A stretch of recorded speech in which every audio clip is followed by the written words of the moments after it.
Nous voici donc dans ce troisième tuto dans lequel nous allons développer une classe complète. Donc ce que je fais, c'est que je vais faire un nouveau projet que je vais appeler tuto 3. Donc en fait, ce que je ferai, c'est que même si ce n'est pas forcément le tuto 3 en parlant d'exercice numéro 3, je nommerai tous mes fichiers tuto et le numéro de la vidéo. Donc là on est dans la troisième vidéo, ça s'appellera tuto 3. Donc au moins vous saurez comment mes dossiers sont organisés, comme ça vous pourrez les récupérer et avoir le code source de la vidéo. Donc je fais un package que j'appelle jeu, ok, je crée une classe que je vais appeler main, et dans cette classe main je vais définir une classe complète. Donc en fait, ce que je vais faire, c'est je vais pas faire comme ça. Je vais plutôt l'appeler personnage. Et ici, je vais définir donc les attributs de mon personnage. Donc on va faire une classe vraiment très simple. Private int v. Alors private permet de ne pas autoriser l'accès à cette variable. Donc le principe du langage Java, c'est de mettre tous les attributs en private. Nous, on ne doit pas être capable d'accéder à la vie, puisque imaginez que le joueur puisse accéder à la vie, il va la modifier à sa guise pour être invincible. Donc bon, ça c'est juste une image grossière pour vous dire pourquoi je le mets en private, mais le but du langage Java, c'est de mettre tous les attributs en privé pour les protéger. De cette façon, les autres classes ne pourront pas accéder à la vie de notre personnage. Donc vous allez comprendre comment on modifiera la vie par la suite. Je vais faire private int xp. Et pour le moment, on va se contenter de ces deux attributs. Constructeur. Donc le constructeur doit avoir le même nom que notre classe. Donc je vais même mettre un S puisque nous allons créer deux constructeurs pour vous montrer à quoi cela peut servir d'avoir plusieurs constructeurs. Donc je vais créer le premier constructeur que je vais appeler le constructeur par défaut. Public, personnage, parenthèse, parenthèse, et accolade, accolade. Là, je vais construire un personnage par défaut. Donc je dis vie égale 100, xp égale 0. Donc ça, c'est mon personnage par défaut. Ensuite, je vais définir un second constructeur dans lequel je vais spécifier deux paramètres, int v et int x. Et là, je dis v est égal à v et x, p est égal à x. Donc là, c'est mon second constructeur. Donc le premier constructeur, lorsque je l'appelle, il va me créer un personnage avec 100 points de vie et 0 XP.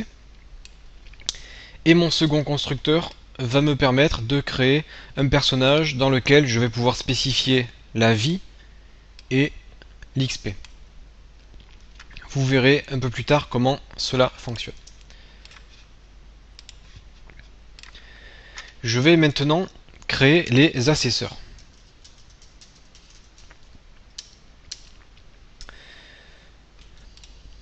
Donc un assesseur, c'est quelque chose qui nous permet de récupérer une information. Par exemple, je veux récupérer le point de vie de mon personnage. Donc les assesseurs, on les appelle comme ceci. Public, ensuite, après public, nous devons spécifier le type de l'élément que nous voulons récupérer. Donc nous, on veut récupérer la vie, et la vie c'est un int. Donc public int get vie.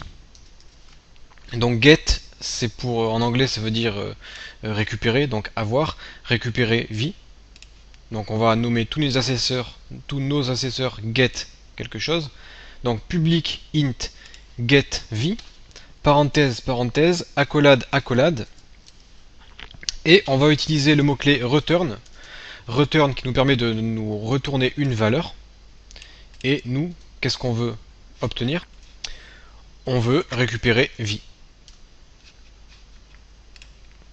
On va faire exactement la même chose pour XP. Public get XP. Et return XP.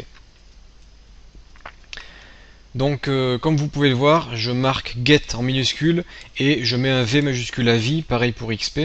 Donc de cette façon, c'est un peu plus lisible. Donc là, nous avons créé nos attributs, nos constructeurs qui vont nous permettre de créer nos objets, personnages. Nous avons créé nos assesseurs. Ensuite, on va créer ce que j'appelle les setters. Donc set en anglais, c'est pour définir quelque chose. Donc on crée un setter pour chaque attribut. Donc le principe est un tout petit peu différent des getters. Ici on met public void. Donc void, puisque void ça veut dire rien du tout. C'est void, c'est pour dire qu'il n'y a pas de type de retour. Puisque nous on ne veut pas récupérer une valeur, on veut juste donner une valeur. Donc public void set v.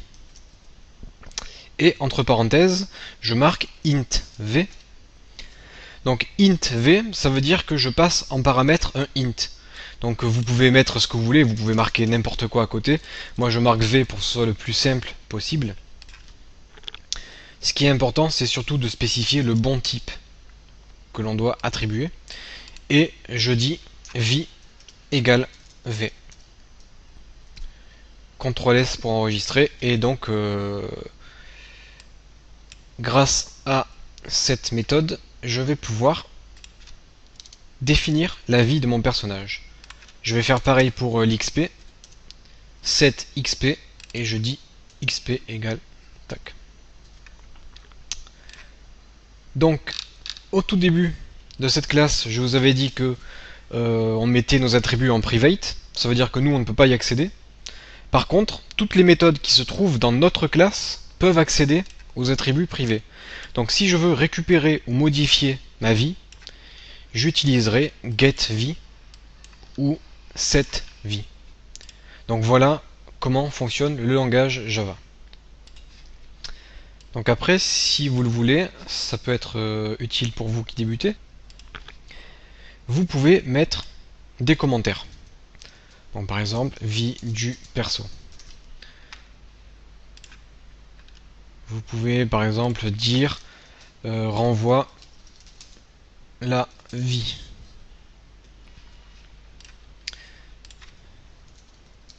Définit la vie. Donc voilà comment est constituée une classe. Je vais vous montrer maintenant comment on peut définir un service. Donc par exemple, qu'est-ce que je vais bien pouvoir faire? Alors un service, c'est une méthode qui permet de réaliser une action. Donc il faudra rester logique pour notre exemple. Alors vous pouvez créer par exemple un service se soigner ou attaquer ou se reposer, etc., etc. Donc par exemple, je veux faire un service qui s'appelle se reposer. Et pour cela, je fais public void se reposer. Ça ne prend... Alors là, c'est nous qu'on choisit. Donc soit on ne donne aucun paramètre, soit on donne un paramètre. Par exemple, on va dire int i. Et comme paramètre, on va définir un temps de repos. On pourra se reposer par exemple 1 minute, 2 minutes ou 3 minutes. Donc voilà pour ce qui est des paramètres de notre méthode. Alors bien sûr, lorsqu'on a des paramètres, il faut toujours contrôler nos paramètres. Donc je vais vous montrer comment on fait pour contrôler des paramètres. Là, j'autorise uniquement les chiffres 1, 2 et 3. Donc je dis if, ça veut dire si en anglais. Donc si i est plus petit que 1 ou... Alors En Java, pour dire où, on fait deux barres comme ceci, deux barres verticales qui s'obtiennent en appuyant sur Alt-GR plus 6. Donc si i est plus petit que 1, je vais même pas faire ça, je vais faire si i est plus petit que 1, j'ouvre les accolades, je dis i égale 1, point virgule. Ensuite, je dis if i est plus grand que 3, à ce moment-là, i égale 3. Donc ce que j'ai fait ici, c'est des tests. Je dis si i est plus petit que 1, alors i est égal à 1, et si i est plus grand que 3, alors i est égal à 3. Au moins, ça empêche l'utilisateur de notre classe de rentrer n'importe quoi comme paramètre. Donc ça, c'est toujours très important de contrôler les paramètres qui sont donnés. Donc là, on va mettre un petit commentaire. Contrôle des param. Et ensuite, on va se reposer donc. Pour se reposer, donc on va dire que le fait de se reposer, ça va nous donner des points de vie supplémentaires. Alors là, on va faire quelque chose de... En fait, ce que je vais faire, c'est que je vais mettre que deux types de repos, pour que ce soit plus simple. Je vais dire if i est égal à 1. Ça veut dire que le paramètre entrée est 1. Donc si on choisit de se reposer 1 minute, on va gagner 5 points de vie. Donc là, dans mon if, je vais mettre un second if. Je dis if if, on va le faire après le test. Vous allez comprendre ce que je vais faire. Donc là, je vais tout simplement dire vie plus égale à 5. Si on se repose 1 minute, on gagne 5 points de vie. Et là en dessous, avant de terminer, je marque if vie plus grand que 100. À ce moment-là, vie égale 100. Donc tout simplement, si on dépasse 100 points de vie, on redescend à 100 points de vie. Et je vais faire exactement la même chose pour i égale à 2. Sauf que si on se repose 2 minutes, on gagne 10 points de vie. Donc voilà ce que l'on peut appeler un service. Donc sauf que là j'ai fait une petite erreur. D'ailleurs, comme vous pouvez le constater, Eclipse me signale mon erreur. J'ai des petits carrés rouges ici, ou j'ai des petites erreurs ici qui me disent attention, ceci ne fonctionne pas. Alors en fait, lorsqu'on demande si i est égal à 1, si je fais ça, ça va faire bugger le programme puisque ça va mettre 1 dans i. I est égal à 1, ça attribue la valeur 1 à i. Moi, ce que je veux faire, c'est pas attribuer une valeur, mais c'est tester si i est bien égal à 1. Donc lorsqu'on fait ce genre de test, on met un double égal. Je dis if i égale à 1. Donc là, ça n'attribue pas la valeur à i, mais ça teste l'égalité. Donc voilà pour notre fonction se reposer. Alors juste pour vite fait vous donner un autre type de service, on peut faire par exemple un public int attaqué. Donc ce coup-ci je mets un int puisque je vais renvoyer quelque chose de type int. Donc là je mets pas de paramètres pour que ce soit plus simple. Et je mets return 5. Donc en fait lorsqu'on attaque il faut prendre en compte l'arme, notre force, etc., etc. Donc moi ce que je fais pour rester très très simple, c'est que je dis que toutes les attaques faites par mon personnage donnent 5 points de dégâts. Donc là je renvoie 5. Donc si j'utilise ce service attaquer, ça renverra 5 points de dégâts. Donc voilà pour nos services. Maintenant ce que je vais faire, c'est une surcharge. Donc là je vais surcharger la méthode toString. toString est une méthode qui nous permet de renvoyer un objet, c'est-à-dire ici notre personnage, sous forme de chaîne de caractères, et ainsi on pourra avoir une description de notre objet. Donc toString est défini comme ceci. public string toString. Pas de paramètres. Donc là, on va devoir dire ce que l'on veut obtenir comme résultat. Donc moi, ce que je veux, c'est return. Et là, je vais renvoyer une chaîne de caractères, donc entre guillemets. Et je vais dire par exemple vie du perso égale à, et là je mets plus vie. Ensuite, je mets un anti-n qui permet de retourner à la ligne. Et je mets xp égale plus xp. Donc voilà ce que je veux obtenir dans ma console. Donc j'enregistre et là nous avons terminé notre classe Java. Alors je vais vous montrer comment on peut utiliser cette classe donc dans un programme que nous allons écrire.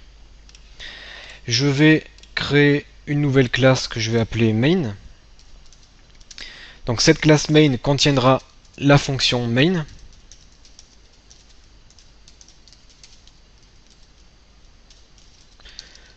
Donc je réécris la fonction main comme nous avons l'habitude de la faire.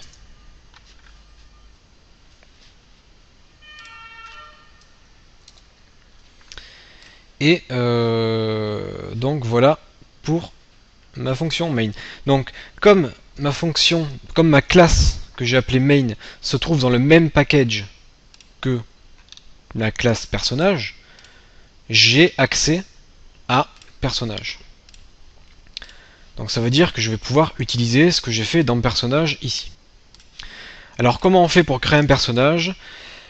Je vais utiliser le type personnage. Donc le type personnage que nous avons créé, puisque nous avons créé la classe. Donc je dis personnage P1 est égal à new personnage. Alors qu'est-ce que je viens de faire? Je dis que P1 de type personnage, c'est comme si je disais int P2. Et bien au lieu d'avoir un type int, on a un type personnage. Comme nous avons créé la classe, et bien maintenant ce type existe. Et P1 c'est égal à quoi? C'est égal à new, donc new qui veut dire nouveau, c'est égal à un nouveau personnage, à une nouvelle instance de personnage, c'est-à-dire une nouvelle instance de l'objet créé par notre classe personnage que nous avons écrite ici. Donc P1 a une vie. Donc pour que ce soit plus clair, je vais faire un system.out.println début de la partie. Tac tac tac. Ensuite, je vais dire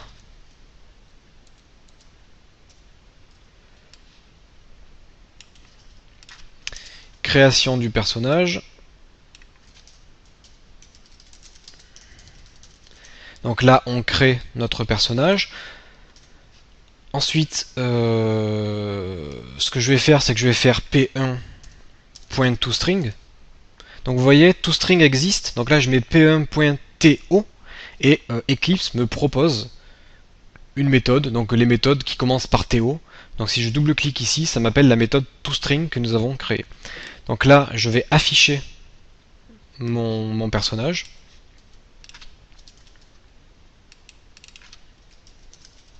Donc pour voir qu'il a bien été créé. Donc j'enregistre et je lance ma classe. Donc j'ai bien le début de la partie, création du personnage et affichage du personnage. Donc là par contre, l'affichage ne fonctionne pas.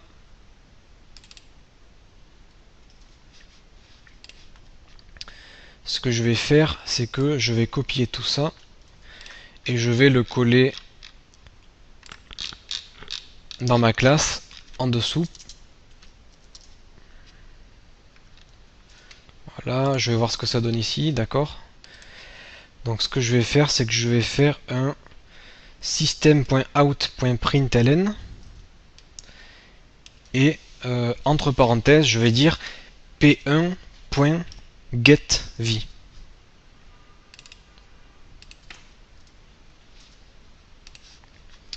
Donc là ça fonctionne, notre personnage a bien été créé. Donc ce que je fais, c'est que une fois qu'on a créé notre personnage, pour utiliser donc nos méthodes sur notre personnage, on dit p1.getVie. Donc le point, ça permet de dire je veux appliquer cette méthode là sur cet objet là. Donc ce que je vais faire, c'est que je vais retourner dans ma classe main qu'on a à côté et je vais coller le bout de code que j'étais en train d'écrire. Donc je fais system.out.println de façon à pouvoir afficher du texte. Donc je vais dire la vie du perso, même, je vais rester simple, je vais mettre vie de point plus p1.getVie. Donc là j'affiche la vie du personnage. Je vais faire pareil, je vais faire xp et je vais faire p1.getXP.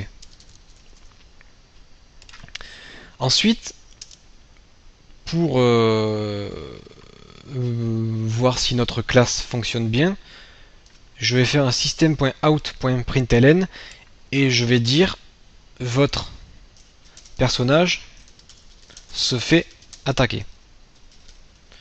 Point. Je retourne à la ligne et je marque il perd 15 points de vie. Donc ce que je fais, c'est que comme mon personnage perd 15 points de vie, je dis p1.setVie égale à donc 100 moins 15, 85.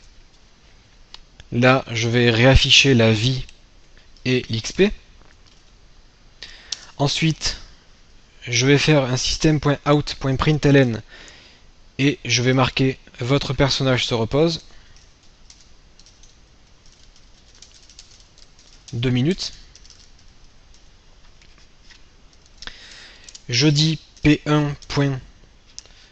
Donc là je cherche dans tout ce que j'ai écrit et j'utilise se reposer, donc se reposer 2 minutes. Et je réaffiche une nouvelle fois la vie et l'XP. Donc là nous avons décrit un scénario. On démarre la partie. On crée le personnage avec un new personnage. On affiche les caractéristiques du personnage en utilisant getVie et getXP. Ensuite, on se fait attaquer. Donc, je redéfinis la vie. Je réaffiche la vie et l'XP. Ensuite, on se repose 2 minutes. Du coup, je me repose en faisant p1.sereposer. Je spécifie 2 minutes en paramètre. Et je réaffiche la vie et l'XP. Et là, je vais dire fin de la partie.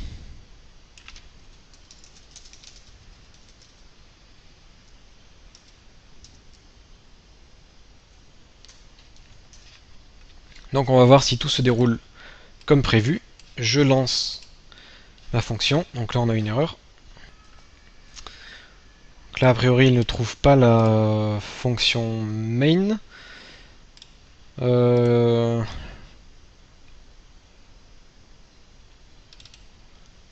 vais tester comme ceci. Donc là il va pas aimer. Public static void main entre parenthèses string args. Ok.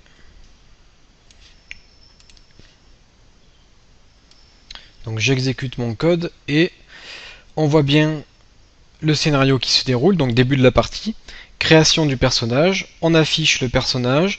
Donc le constructeur par défaut nous donne 100 points de vie et 0 points d'XP. Notre personnage se fait attaquer, il perd 15 points de vie. Donc notre vie est à 85, notre XP est à 0. Notre personnage se repose 2 minutes, du coup il gagne 10 points de vie. La vie se retrouve à 95, l'XP reste à 0 et c'est la fin de la partie. Donc là, le scénario que nous avons défini, c'est correctement exécuté. Donc comme vous l'avez vu, on peut utiliser une classe, donc dans une autre classe que nous avons définie, et créer un personnage et définir une séquence d'opérations qui peuvent se dérouler. Donc voilà les grands principes du langage Java et voilà ce que nous allons faire tout au long de ces tutos pour créer nos jeux vidéo. Nous définirons des classes pour chaque objet, par exemple armes, potions, donjons, maison, personnage, etc., etc. Et nous utiliserons toutes nos classes dans une classe principale qui ira chercher donc toutes les autres classes dans le package. Donc là, ça reste évidemment très simple. Lorsque nous débuterons la création de notre jeu, nous aurons des classes beaucoup plus complexes et complètes que celle-ci, avec pas mal de paramètres supplémentaires. Mais il faut avoir très bien compris ce tuto-ci pour pouvoir poursuivre votre apprentissage. Donc là, on a vu tout ce qui était le plus important à savoir sur le langage Java. Si vous avez bien réussi, tant mieux. Sinon, revisionnez la vidéo depuis le début et pratiquez bien. Je vais vous donner toutes les sources. Comme ça, on pourra partir tous sur les mêmes bases. Et dans nos prochaines vidéos, on continuera notre apprentissage du Java pour le développement de jeux vidéo.